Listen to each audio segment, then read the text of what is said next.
imaginer. Il y a 90 000 ans, les côtes glacées de l'Italie, les eaux noires de la Méditerranée sont à moins 12 degrés. Un homme de Néandertal se tient dans l'eau jusqu'aux genoux. Il respire profondément, une dernière fois, puis il plonge et sombre dans l'obscurité. En haut, le vent, en bas, le silence. Vos poumons brûlent chaque seconde, vos tympans sont sur le point d'éclater. Lorsque votre température corporelle chute à 34 degrés, vos capacités motrices s'effondrent. Temps restant, 180 secondes. Nous faisons une expérience maintenant. Je vous mets là-bas. 3 mètres de profondeur, visibilité nulle, 90 secondes. Vous allez trouver une moule. Vous allez ouvrir sa coquille. Vous allez remonter à la surface.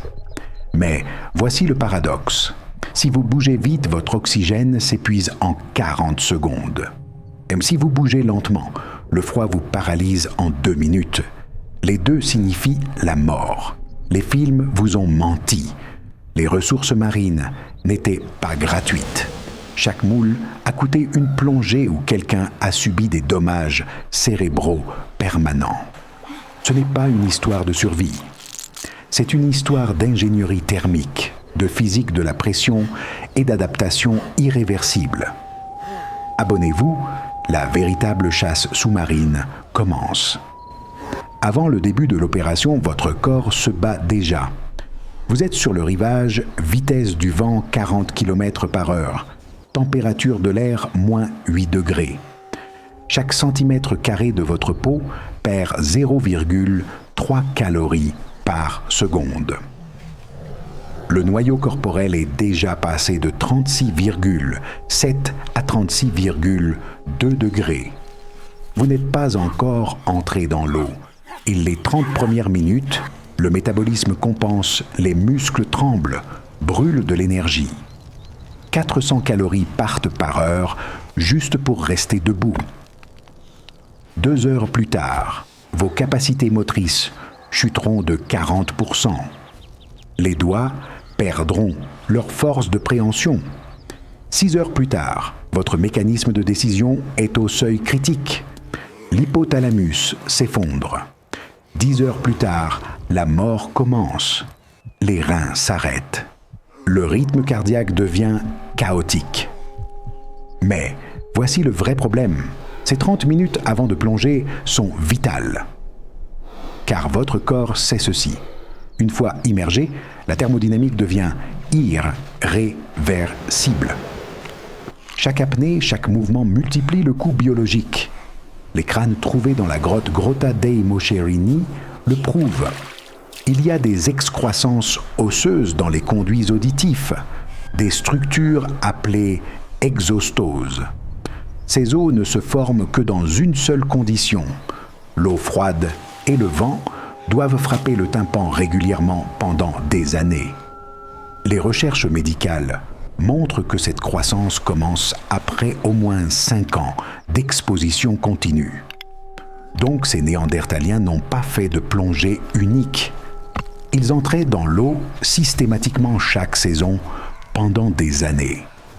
Ce n'était pas un passe-temps, c'était un protocole de survie. Cette connaissance a coûté cher. Vous entrez dans l'eau maintenant. La première seconde est un choc. Les récepteurs de la peau sonnent l'alarme, le système nerveux sympathique explose. Le rythme cardiaque chute de 3 battements à 1 virgule. 5 battements par seconde, c'est le réflexe d'immersion des mammifères. Le corps passe en mode automatique. Les veines se contractent, le sang se retire vers le noyau. Les mains et les pieds sont désormais insignifiants. Le cerveau et le cœur sont prioritaires. Mais voilà la physique. L'eau vole la chaleur 25 fois plus vite que l'air. Chaque seconde passée par la peau, la température corporelle chute de 0,1 degré. Vous descendez à 3 mètres de profondeur, la pression augmente. Il y a une atmosphère de pression supplémentaire. Ikings, les poumons rétrécissent de 30%. Votre réserve d'oxygène n'est plus de 90 secondes, mais de 70 secondes. Mais vous ne le savez pas. Vos yeux pleurent, l'eau salée brûle. Visibilité 50 cm. Il y a des moules au fond de l'espèce Callista chione, de 8 à 12 cm de diamètre. Mais vous devez les trouver au toucher. Les mains touchent les rochers. Les doigts scannent sous la pierre. Chaque mouvement brûle de l'oxygène. Le mouvement rapide brûle les muscles. Le mouvement lent épuise le temps. Le point d'équilibre est critique. Un mouvement de 40 cm par seconde est optimal. Plus vite, l'oxygène s'effondre.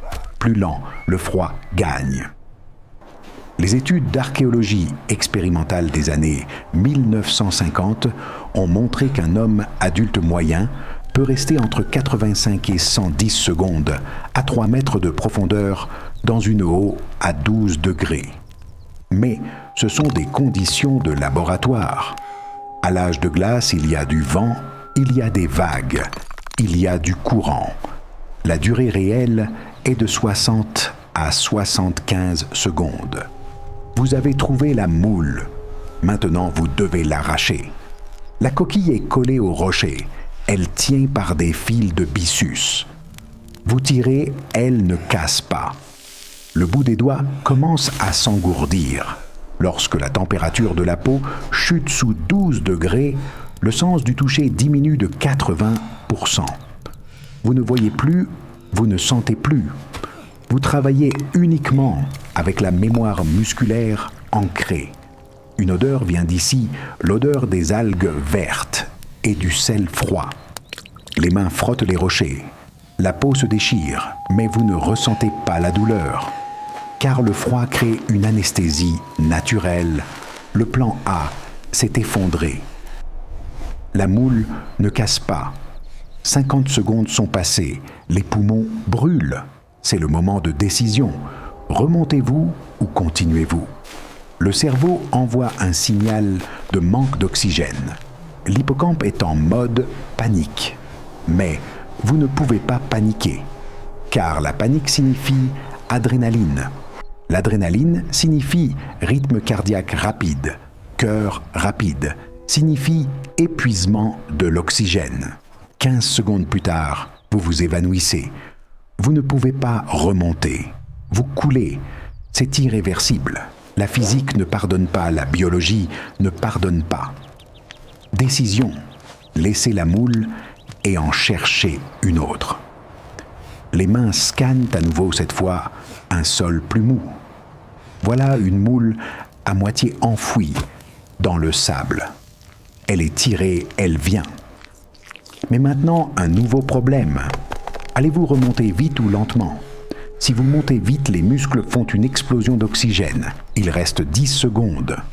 Si vous montez lentement, l'oxygène s'épuise doucement, mais l'hypothermie gagne.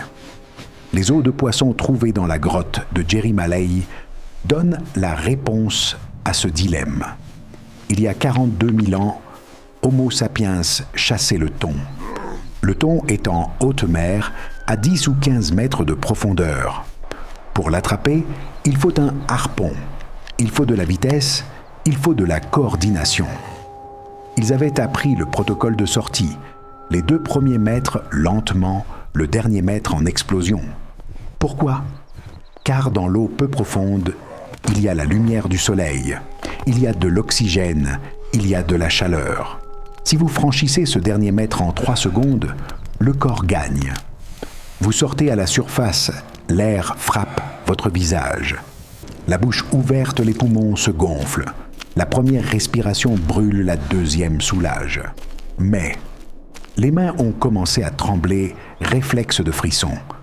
Le noyau corporel est à 35,8 degrés. Vous êtes au seuil de l'hypothermie. Vous avez la moule en main, mais vous ne pouvez pas l'ouvrir. Les doigts sont rigides, pas de mouvement articulaire. Vous marchez vers le rivage, les jambes lourdes. Vous vous asseyez près du feu. Silence. Personne ne parle. Le feu crépite, mais personne ne regarde. Les mains sont tendues vers le feu, mais personne ne touche à la moule. Car tout le monde sait, il n'y a plus de place pour l'erreur. Ce silence vient de 90 000 ans. Les eaux de la Grotta dei Moscherini racontent ceci. 23 crânes 17 ont une exostose, mais 6 n'en ont pas. Pourquoi ? Car ils n'ont pas pu vivre. Ils sont morts avant de compléter le protocole de plongée. Peut-être gelés à la première plongée, peut-être emportés par le courant, peut-être noyés. Nous ne savons pas, mais nous savons ceci. Leurs corps n'ont jamais été retrouvés. La mer les a pris. Les restants ont appris. Chaque erreur était une mort, chaque mort une leçon. Cette connaissance a coûté cher. Vous lisez ceci en 8 minutes, eux ont essayé pendant 8000 hivers. Chaque protocole a nécessité que quelqu'un apprenne en gelant. Maintenant, les mains commencent à se réchauffer. La moule s'ouvre. À l'intérieur, une chair orange, fraîche, riche. Une bouchée apporte 40 calories, des protéines, des acides gras, oméga 3. Critique pour la nutrition du cerveau. Mais voici le coût. Pour ces 40 calories, vous avez dépensé 600 calories. Perte de chaleur corporelle, tremblement, réflexe de plongée, travail musculaire. Net, moins 560 calories. Logiquement absurde. Mais évolutivement critique, car cet oméga 3 agrandit le cortex cérébral. Les recherches anthropologiques montrent que les communautés consommant des fruits de mer ont un volume crânien 12% plus grand. L'intelligence s'est développée ainsi. De la douleur du froid, du manque d'oxygène. Chaque plongée a forcé le cerveau, chaque contrainte a créé une connexion neuronale. 100 000 ans plus tard, le résultat, vous. Dans votre maison chaude, vous lisez, vous pensez, vous planifiez. Vous êtes le produit de leur douleur. Mais voici le problème.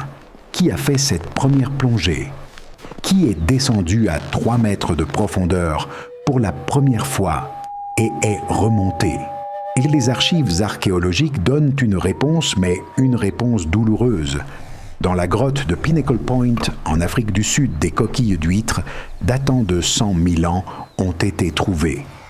Mais un squelette a aussi été trouvé à côté. Un jeune homme entre 18 et 22 ans. Pas d'exostose, dans le conduit auditif gauche, une légère croissance à droite. Donc, il n'avait plongé que quelques fois. Il n'était pas assez expérimenté. Il y a des microfractures, dues à l'hypothermie dans ses os. Les vaisseaux ont éclaté. Il est mort de froid. Mais pourquoi ? Car il a plongé seul. Pas de groupe, pas de remplaçant, pas de protocole de réchauffement. Il a essayé et a échoué. Son corps a été porté à la grotte enterré. Mais la connaissance est restée. La génération suivante connaissait son erreur. Ne plonge jamais seul. Ne part pas sans groupe. Voici l'anatomie de l'erreur. La perte de chaleur est irréversible. Si le point d'hypothermie est dépassé, le corps ne peut être sauvé. Sous 35 degrés, la conscience se trouble. À 34 degrés, le mouvement s'arrête. À 33 degrés, le coma commence. Ce jeune est mort à 34,2 degrés. S'il avait été 0,5 degrés plus chaud, il l'aurait vécu. Mais la physique ne pardonne pas. Cette connaissance a coûté cher. Chaque étape a nécessité que quelqu'un apprenne en gelant. Vous lisez en 10 minutes. Eux ont essayé 10 000 hivers. Les Néandertaliens ont plongé, mais ce n'était pas systématique. Homo sapiens a plongé et a établi le système. Quelle est la différence ? L'anatomie. La cage thoracique de Néandertal est large. Le volume pulmonaire est 15% plus grand. Plus d'oxygène, temps de plongée plus long. Mais Sapiens a choisi une voie différente, l'adaptation culturelle. Le peuple Bajau le prouve. Une recherche génétique de 2018 a montré qu'ils ont une mutation du gène PDE10A dans leur rate. Ce gène agrandit la rate de 50%. À quoi sert la rate? Quand l'humain plonge, la rate se contracte, pompe les globules rouges oxygénés qu'elle contient dans la circulation. Une grosse rate signifie une bouteille d'oxygène supplémentaire. Le peuple Bajau peut retenir son souffle pendant 5 à 10 minutes. Ce n'est pas seulement de l'entraînement, c'est génétique. Mais d'où vient ce gène? Et les études de génétique évolutive montrent que cette mutation a commencé il y a au moins 15 000 ans. Donc, vers la fin de l'âge de glace, certaines communautés côtières s'adaptaient génétiquement à la plongée. Ce n'étaient plus des humains vivant sur Terre. C'étaient des humains semi-aquatiques. Néandertal n'a pas pu faire cela, car la population néandertalienne était petite, 3 000 à 5 000 individus.